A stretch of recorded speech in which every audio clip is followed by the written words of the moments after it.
Canough. I'm from ETM Solar Works. And I'm going to give you a little rundown on just sort of Solar 101. Now, I teach a 4-day class on this, so if you want to know more, there's a lot more to find out. But I'm just going to stick to a quick overview of a couple of important things. Yeah, and then there's those other classes you mentioned in July, too. So. All right, so who am I? Well, I'm a particle physicist gone bad. I used to smash up protons at Fermilab back in the day. And that was loads of fun. You know, we were searching for how the four forces of nature are related to each other. And in 1988, I founded ETM, which is short for Extraterrestrial Materials. We did aerospace consulting work. We designed the Lunar Prospector, which went to the moon in 1998. And in the early 90s, I got involved with NASA on space solar power. This was the idea of putting a solar array up in geosynchronous orbit where you get sun 24 hours a day, beam the power back to Earth with wireless power transmission, something Nikola Tesla dreamed about and was perfected actually in the 1960s. So this was all fine and well, except we don't have any good space transportation infrastructure. At least the groceries could be delivered the last couple of weeks ago, but as far as I know, the astronauts are still hitching a ride with the Russians to get to the space station. So we're not really ready to build anything big in space. But one of the things I learned as part of that study was that there is way, way more than enough physical space on Earth to cover with solar panels to get all the electricity we could ever want. So this is my house in Endicott.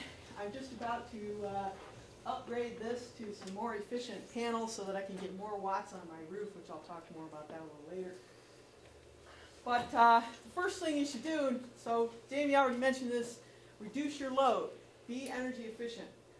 There's lots of easy ways to do that now. You know, you can get the compact fluorescent light bulbs, the LEDs, the Energy Star appliances. When I first started looking at solar for my house, I was using 25 kilowatt hours a day. And I got compact fluorescent light bulbs, and it cut my load in half, which means it cut my bill in half. Just that. Then I got rid of my old refrigerator, which was made in the 80s, and that cut my bill in half again. Then I stopped using my electric dryer, hung my clothes up on the line. A little later on, I got one of those big old wooden racks to put downstairs in the furnace room in the wintertime. So it's really easy to reduce your load. You do not have to sacrifice lifestyle. You just have to pay attention to energy use. Probably the most challenging thing about load reduction today is all those things you plug into the wall that may be using electricity, whether they're doing anything or not, those vampire loads. So that's something to, if you pay attention to it, you can put things on power strips, make sure they're off. Anything that uses a remote control, make sure that that thing's on a power strip, because that TV is waiting for the remote signal, so it's using some electricity all the time. Okay, so it's relatively easy to reduce your load, and once you do that, you're ready to use solar. So first of all, I want to tell you a little bit about the resource that we have. We have an enormous solar resource. It's so big it's hard to get your head around it, the size of it. I've got a weird unit up there, the terawatt year, which is 8.7 trillion kilowatt hours. So, you know, a terawatt year is a big amount of energy. So I've got the solar resource listed as 23,000 terawatt years per year, which is 201,480 trillion kilowatt hours per year of sunlight energy falling on just the land area of Earth, not counting the oceans. Okay, so that's a really big amount. And it happens every year. Here's our world energy use at 16 terawatt years per year. In 2050, we think it's going to be around 28, the rate we're growing for use. We still have plenty of solar energy there to serve that load. These are some of the other renewables, which are quite a lot smaller. And then there's all the fossil resources, which are not per year. So these numbers are forever. So our natural gas resource that everybody's jumping up and down about, we got all this natural gas. Well, compared to the solar resource, it's nothing. It's tiny. In fact, every year we get more solar energy falling on Earth we get 107 times more solar energy than the forever supply of natural gas. So if you want a growth industry, and you want to grow jobs, and you want to have open-ended growth, solar is the thing to look at. It's also a little bit, might be a little embarrassing if there's some extraterrestrials up there and they're cruising by planet Earth and they're going, oh, I wonder how they generate electricity down there. And they're looking down there, and what are we doing out here? We're burning things. And we're awash in this mass quantity of solar energy falling on us for free. So they might be wondering if there's really intelligent life down here. There is. It's called, this is extraterrestrial embarrassment, right? Okay. All right, so we got lots and lots of solar energy, and I believe that widespread use of solar as our main form of energy is going to happen, and it's only a matter of time, because there's a couple other things that make it inevitable.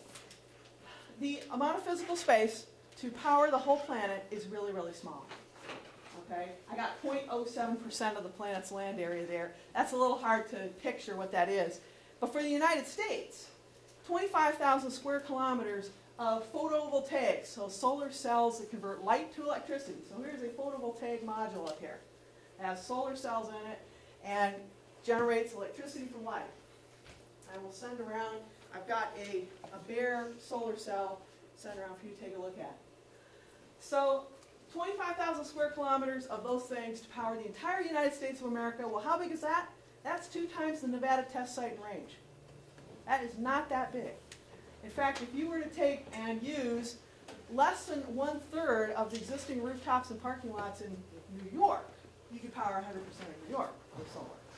Okay, now, it might be a while before we get to 100%, but the point is that you don't have to work very hard to be able to serve a large part of the load with solar.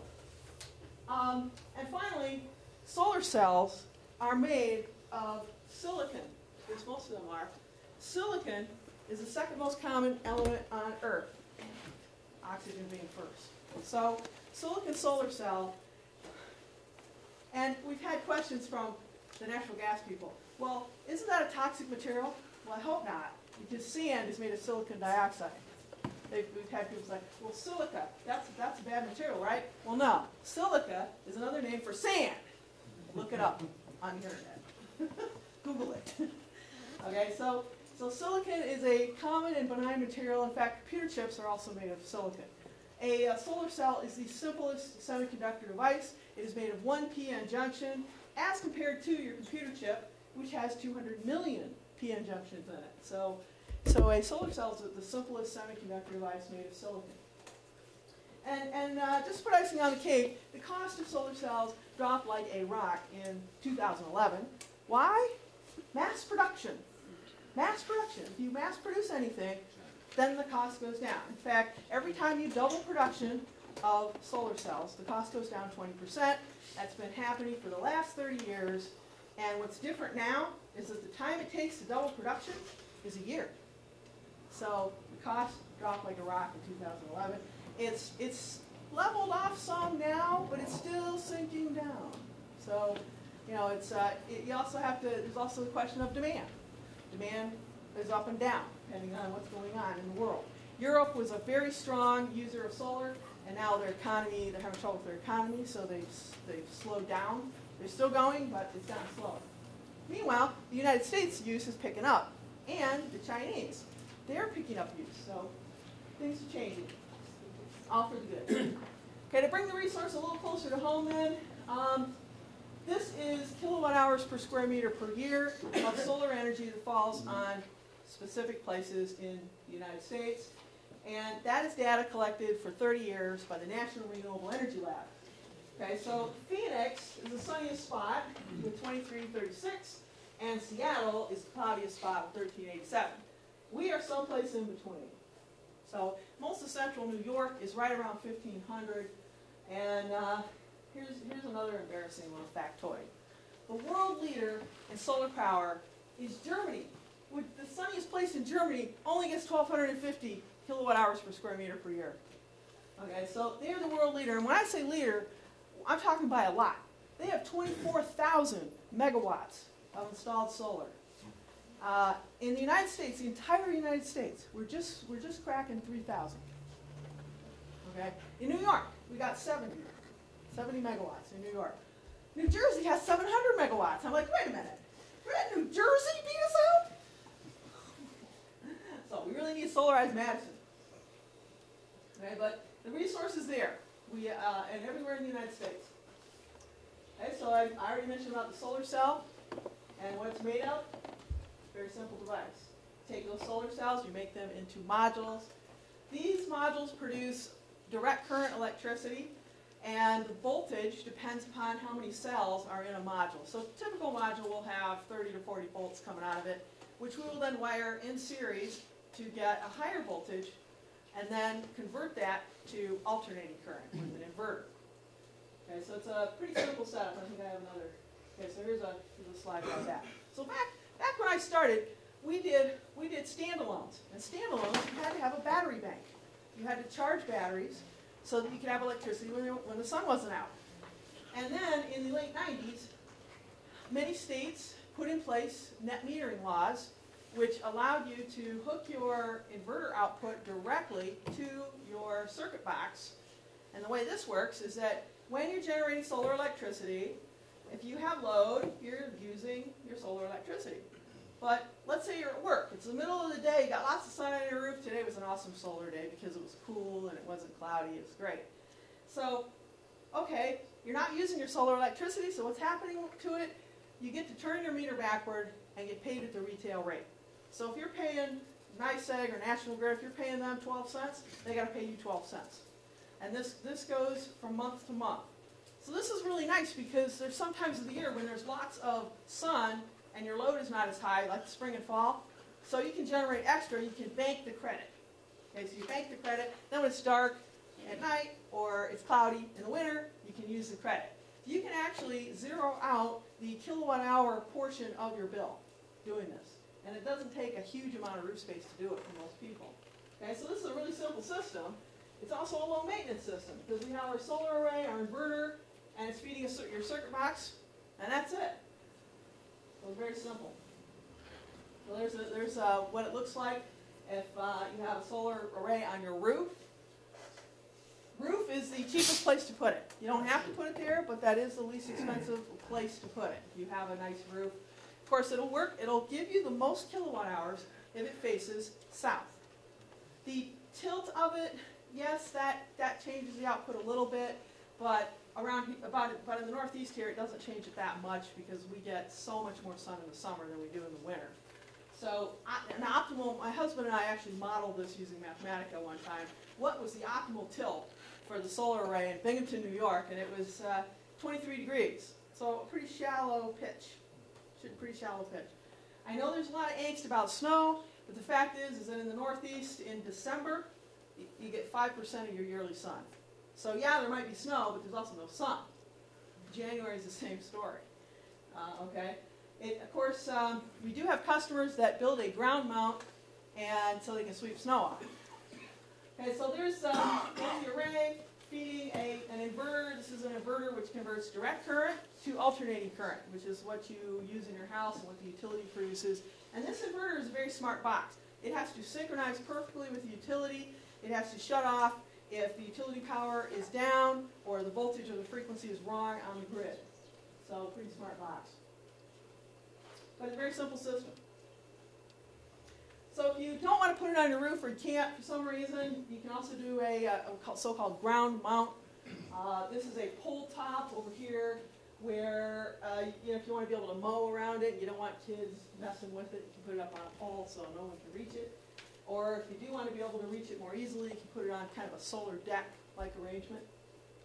And there's another solar deck. This one is taller off the ground. This is about 4 feet off the ground at the bottom here because this is in Westport, New York. So they do get 4 feet of snow built up on the ground. Okay, so they wanted to make sure it didn't get covered with snow as the snow built up. And we prefer racks made of aluminum and steel because they will hold their shape for a long, long time. We have had a few requests for wood, and we've built a couple of wood structures, but wood structures do tend to change their shape with time due to moisture. so steel and aluminum is better. This is a 50 kilowatt array, so this is a bigger one on a school. It is a ballasted array. It is just sitting there, no penetrations in the roof. It's just sitting there on the roof. It's weighted down with the bricks. Okay, so that's kind of the real simple rundown of what it is made of. We also install solar hot water heating. Solar hot water heating is not part of the Solarize Madison program, but that is something that is also available. In fact, I encourage you, if you're heating your water with electricity, get some solar hot water heating, because that can shave off 30% of your electric bill right off the bat doing that. And the solar hot water heaters are different technology. You're not generating electricity with those. You're heating water directly, and they're a lot less expensive too. So just FYI. So what do these things cost? Well, in the last year, the residential sizes have been between $5 and $6 a watt for rooftops. For commercial systems in New York, commercial is still not real huge. It's still about 50 kilowatts. That's kind of 50, 100 kilowatts is where we're at in New York, which has to do with the size of the incentives we can get. Is $3 to $5 a watt. I'm working on a quote for a 100 kilowatt system. I think I'm at $330 or something for a 100 kilowatt system. And then there's this thing. Anybody know what this is? Nuclear. A nuclear power plant. I was surprised. My sister and I stopped by the highway taking a picture of this one day, and we thought later on maybe we shouldn't be doing that. We could get in trouble. Terrorists. Take a picture. But just about 3 weeks ago, I read in the paper that a new nuclear power plant was going to be built in Georgia. The cost was going to be $14 billion. It's basically a 2,000 megawatt power plant. And I did the math, and I said, wait a minute, now 14 billion, that's 14,000 million, divided by 2,000 million watts. That's $7 a watt. And then you got to pay for the fuel. So I'm puzzled. We got the biggest nuclear reactor in the solar system, and it's safe 93 million miles away, and it's shedding huge amounts of energy on us. So I say we got all the nuclear power we can stand already. Let's just use it. Wow, what a concept. It's accessible to everybody. Okay, you have a question?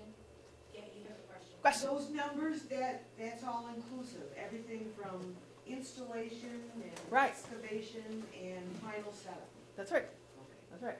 Now I can tell you that I said the rooftop was the least expensive. If you want a ground mount, so I gave a range of costs there. Ground mounts add, I don't know, what, 15, 20%, depending on the type of ground mount, because we gotta dig, we gotta build another structure essentially to put it on. So it does add some cost for a ground mount. So if you can put it on the roof, that's going to be the least expensive way to do it. Can we subcontract ourselves? Yeah, we've done that. Okay. We've had people say, I want my son-in-law to dig the hole, pour the concrete.